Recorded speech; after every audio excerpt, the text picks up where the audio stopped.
Okay, so let's start today's session. What are the first things which are on your mind which you wanted me to solve? First of all, a few things which I would like to insist upon again is that first post your query so that I can tell as to if it is relevant, then we can talk it on a live class. If not, we can even try to solve it in a message. So that was one thing which I would like to insist upon again. And so I have almost 12 of you with me. Can we discuss few things now? First is based on the doubts which are being asked in the group, I'll just try to address that first so that we can motivate them and we'll try to help them out. Okay. So first I have Suraj. Is Suraj in the meeting? Yes, I could see him. So cool. So we'll try to sort that sum out. Okay, so this is regarding retirement, right? I'm going to share my screen now. So let me know if you could see it so that everybody gets to see the question. All right.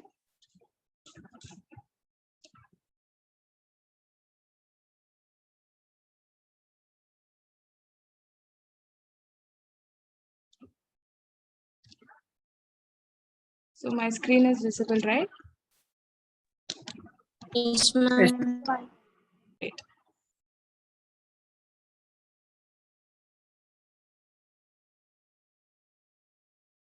So first is that, let's read this question. This is illustration 9, page number 8.115, right? A, B, and C are in partnership sharing profits and losses at the ratio 5:3:2. The balance sheet of the firm as on particular date was so and so. So they have balance sheet. Few things which you have to note is they have JLP inside the asset. Then on 1st January, A wants to retire. B and C agreed to continue at 2:1. JLP was taken on 1/4/2014 for which 1 lakh and its surrender value is supposed to be 25,000. For the purpose of A's retirement, goodwill was raised for 1 lakh, sundry assets were revalued for 1,10,000, but B and C did not prefer to show such increase in assets in balance sheet. They also agreed to bring the necessary cash to discharge 50% of the claim of A and to make the bank balance as 25,000 and to make their capital proportionate. So now you wanted to know all the 3 journal entries, right? First, before going to that, understand the logic. Whenever there is going to be a revaluation, see when does a revaluation necessarily apply? See, whenever there is going to be a change in your partnership agreement, it can be either admission or retirement or even change in the profit sharing ratio. What happens is that one person will gain and some other person inside that partnership firm would lose. Right? So in that case, you have to pass. You have to stop your books, try to revalue it, and you have to henceforth carry the revalued figure. This is the usual procedure, wherein in that case, what do? You prepare a revaluation account, and what do? Whenever there is going to be an increase or decrease, you're going to post accordingly in that revaluation account and find out the profit or loss. And you will distribute that profit or loss to the old partners in the old ratio. This is the usual procedure. However, if the existing partners decide to say that they don't want to continue the new balance in the books of accounts and they wish to go by whatever is the historical cost, in that case, what happens to the person who is going out or the person who is losing? See, today they did not revalue the book, but it doesn't mean that the assets are not worth to the revalued amount. So in the later part, if they are going to revalue at the end of 5 years or 10 years down the line, what happens to A who has put in all the efforts, but still just because they decide not to revalue, he is losing his share of profit. So that is the reason why whenever there is going to be any change, first they will say, we'll try to find out whatever is the revaluation profit or loss. That should be somehow reach A, the person who is going out or the person who is sacrificing. So now, whenever a situation wherein they decide not to carry on this revalued figure, then you have 2 options. One is you can open a memorandum revaluation account. So first you can go by revaluation, then you can open a memorandum revaluation and you can give the interchanging effort. Thereby, there will be no change in the assets as such, but only the profit or loss will be distributed. This is the usual procedure which a partnership will carry on. To avoid this or to make a shortcut, instead of preparing a memorandum, there is also one more option wherein you can prepare revaluation account. You can find out what, instead of preparing it as an account, you're going to prepare it as a format. You remember BRS is just a statement, right? Same way, you can prepare a revaluation statement saying this is the profit or loss. After you arrive at the profit, you're just going to give to that particular partner. You remember how we used to pass goodwill entry? The person who is sacrificing should give it to the person, should be getting all the amount from the other existing partners. So in the same way, you have to pass this revaluation also. Okay, so in this case, first I would like you to prepare the format of revaluation, wherein just find out whether it's profit or loss. See, JLP is there in the books of accounts, but it is at 20,000. The surrender value today is going to be 25,000. So 5,000 is an increase. Then you have sundry assets to the extent of 80,000. But as per your revaluation figure, it is 1,10,000. So meaning to say 30,000 is increased. So 35,000 is there via these adjustments, and you have 1 lakh to the extent of goodwill. So 1,35,000 should be divided among these partners. However, only A is going out and B and C are continuing. In that case, you can just find out what is the gaining ratio. So based on that ratio, you just have to apportion A's profit. It will be given by B and C in their gaining ratio. So this is the first entry. Post that, they have decided to make the payment to A to the extent of 50% of whatever is claimed. So the remaining 50 will go to A's loan account. Now, post this, they have decided to make their capital in a proportionate basis.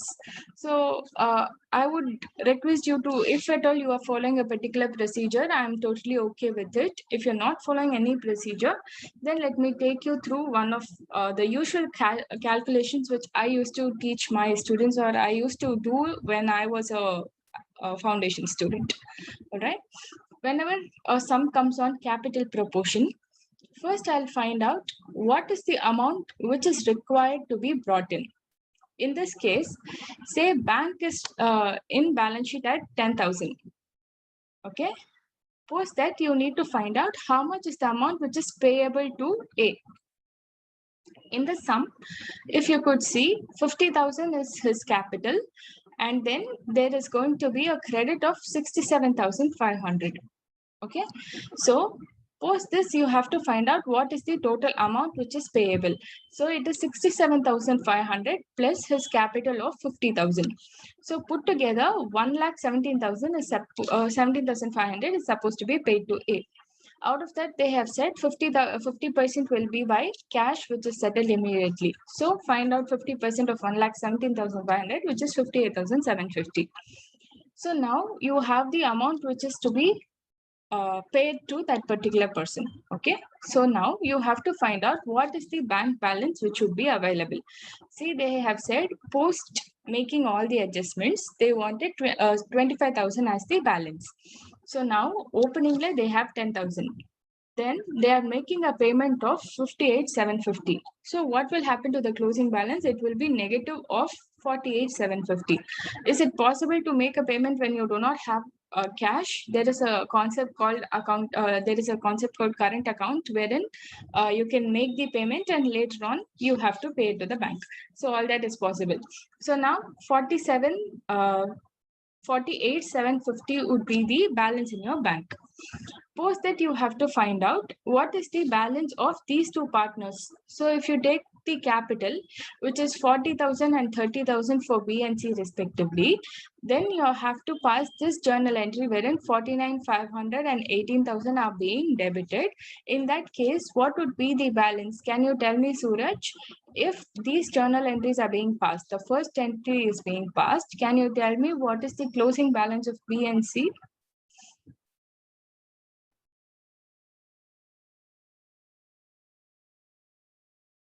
Ma'am, 5833 and 25417.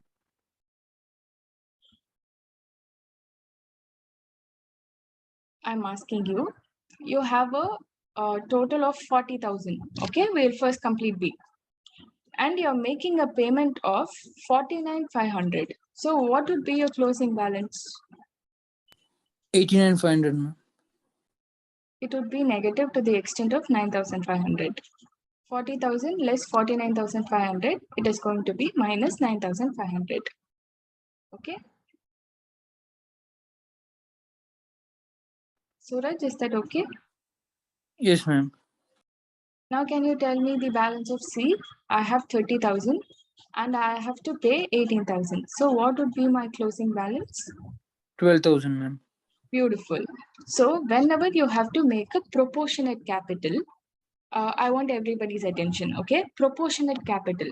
You have 2%, okay? Out of that, you have to see which amount is higher.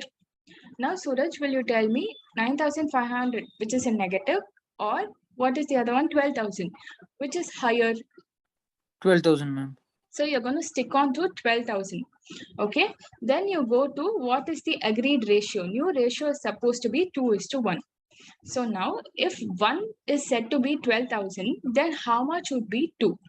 Which is obviously 24,000. Okay. So now what did you do? You just found out this is just a normal technique wherein if one banana is costing you 10 rupees and I ask you how much is 2 bananas, how will you answer? You're going to cross multiply, right? So 2 into 10, which is 20.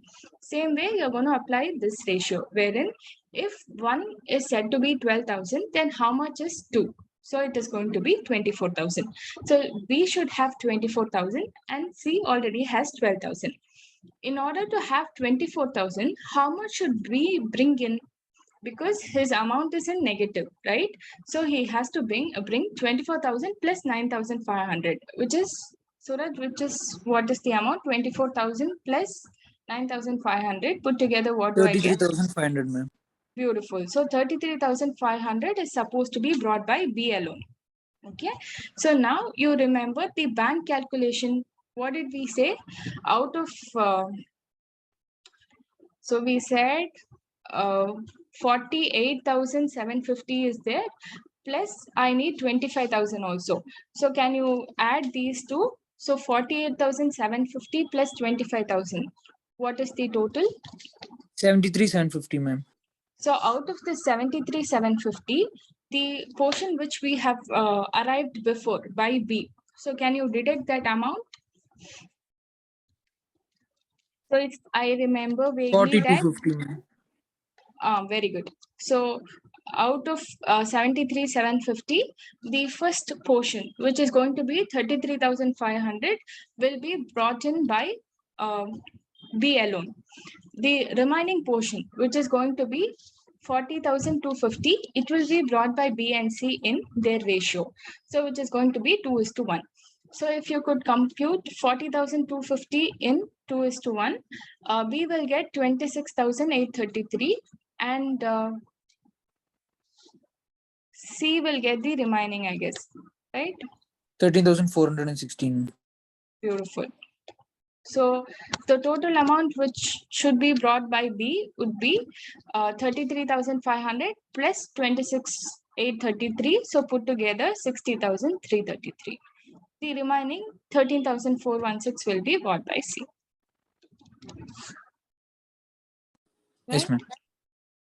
So is this clear? Do you want to talk in depth about this sum? What was the thing which was disturbing in this?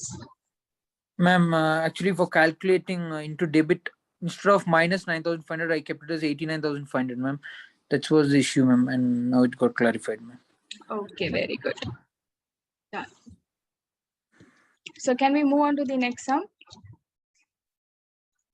I guess Durga's question was already answered by someone on the group, so I'm not taking it again. But generally, in order to just communicate as to what that doubt was, see, whenever you read a sum and they have said this is the old ratio, and there is a change in partnership wherein one person is leaving or a new person is not like a new person is joining, but in all these cases they have forgot or they have missed out to give the new ratio. In that case, what do? So you just have to assume, like, if at all it is going to be an admission, okay, and the new person's share alone is being given. I just tell you an example, okay. So, 1 second.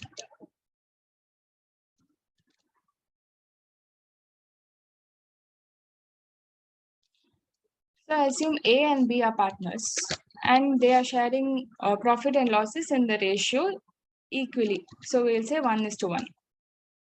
And they are going to admit C as a partner, and they have said they are going to admit C for 1/3 of the shares of the firm. And they haven't said as to by whom will this 1/3 be given. So they have just said only this. In this case, you just have to assume that A and B will share this equally. So in that case, 1/3 is already given to C. So how do you take it forward? The total shares of the firm should be assumed as 1.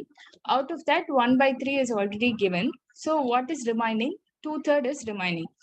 That 2/3 will be shared by A and B in half. So obviously it will be 1/3, 1/3, 1/3. Okay. So how do I find out? 1/2 is the old ratio. All right.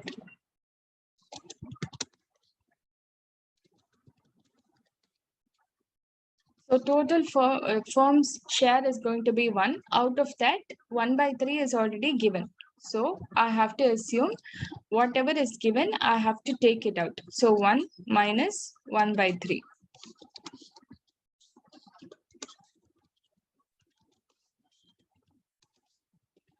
So this 2/3 will be shared by A and B in 1/2 and 1/2.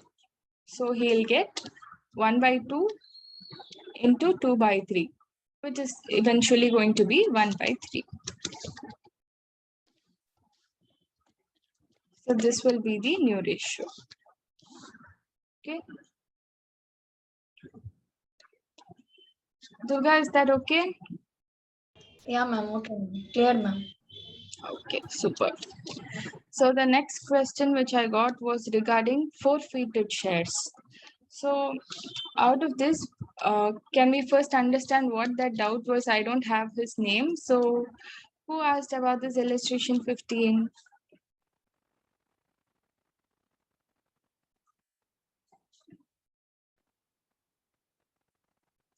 Okay, we'll wait for that person then.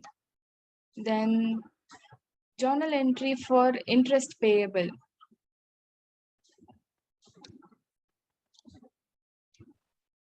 Yes, ma'am. Okay, so can we discuss that? See, first is whenever there is supposed to be an interest which is to be calculated, okay? Irrespective of whether you have issued that particular debenture on interest, on premium or on discount, you just have to find out interest only at face value, okay? So this is a point which you have to remember. Second point is, usually these interests would be half yearly. So when they give you a percentage, it is said to be per annum. You have to calculate it for half year, meaning to say, first you compute the total interest and you have to split it into 2. Okay, so this is the second point. Third point is regarding the TDS. What is TDS is that whenever a person makes a payment, any payment which is specified in nature by the government of India, in that case, what are those which you have to remember is you have salary or you have these interest or other payments. So in this case, the person who is responsible to make the payment, I'll first tell you how TDS works, then we'll go on in depth to the sum. Okay, so for example, I am an employee and you are the employer. I work for you. Every month you're going to pay me salary, right? So who is responsible to make that payment to me? Employer is paying to employee, right? So you're paying the said amount to me. In that case, what you do is that you will calculate the tax on that, and you will deduct that amount and you will pay it to the government and pay only remaining to me. For example, I have worked for the month of August under you for 10,000 as salary. You compute tax and it comes to around 1,000. Okay, so how much are you responsible to pay to me? How much are you responsible to pay to the government? So 10,000 la you have to compute the tax and you get almost 1,000 rupees. So in that case, 1,000 you will pay to the government. So 10,000 minus 1,000, 9,000 you will make the payment to me. Okay, this is how the TDS works. So now applying all these concepts into that sum. They have issued the debentures and you have to compute the percentage and you have to make it half yearly. So can you tell me what is the face value of debentures which is being issued? 10 lakhs. Super. So in this 10 lakhs, you have to apply the interest percentage. What is the rate of debentures which they have issued? 12% debenture. 12%.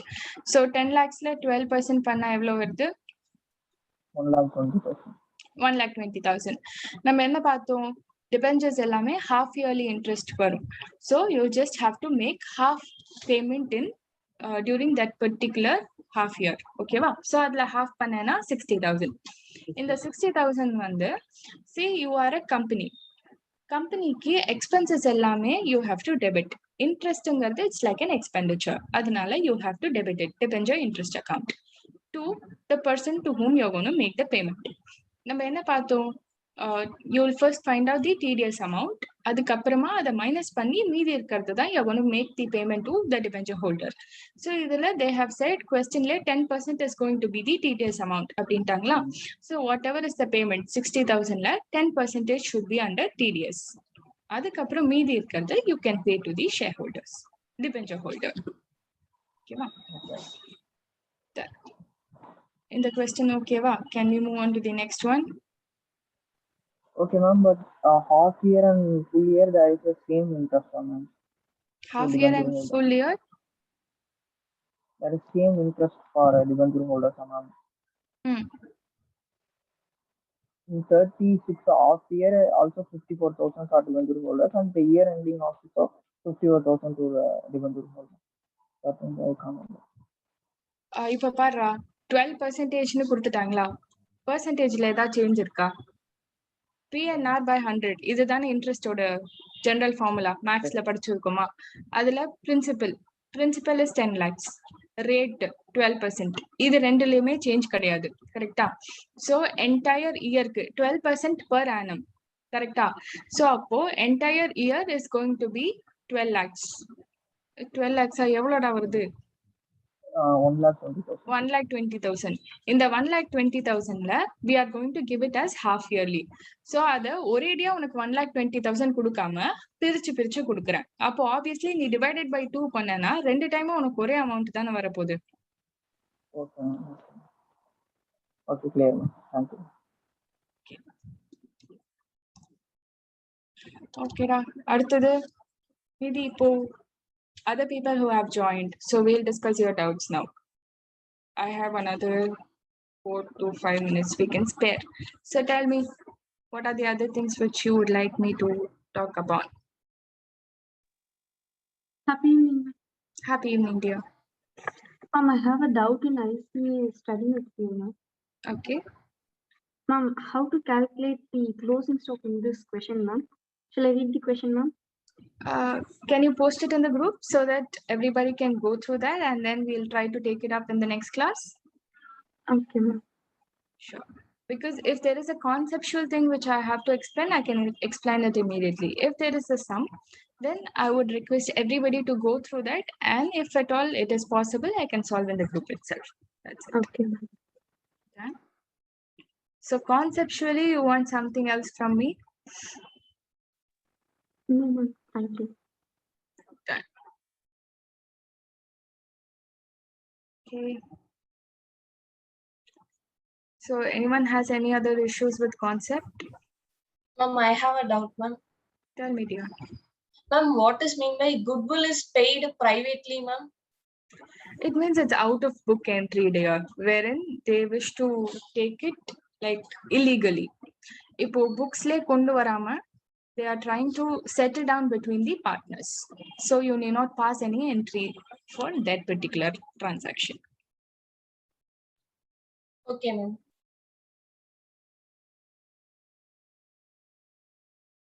So anybody else? Okay, thank you for your time. Hope I have answered few of your questions. We'll see you again tomorrow.